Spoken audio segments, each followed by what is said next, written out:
China's foreign trade of goods jumped 9.4% year-on-year to 19.8 trillion yuan during the first half of the year. According to the General Administration of Customs, exports rose 13.2% year-on-year, while imports increased 4.8% from a year ago.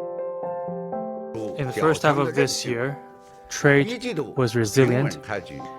We have kicked off to a good start in the first quarter. We had a major turnaround in May, laying a solid foundation for the rebound of trade of this year. The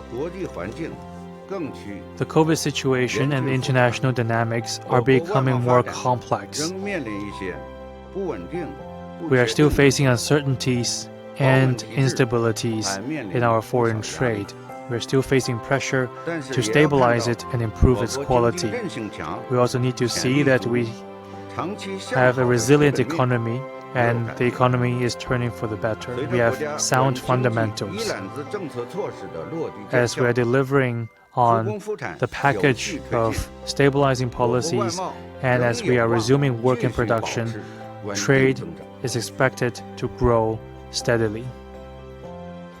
Many entrepreneurs have expressed confidence in China's economy, saying that China is still a major investment destination for them. China is only booming day after day, right? The economy over here is just growing, and China is of course a big hub of manufacturing sector. China has a very big market, and the growth rate here is really, really amazing. Our confidence in China results from years of doing business here. We've witnessed consistent progress in China's business environment, and with its large potential, see China continuing to attract investment. China is the world's largest manufacturing country, and we remain so.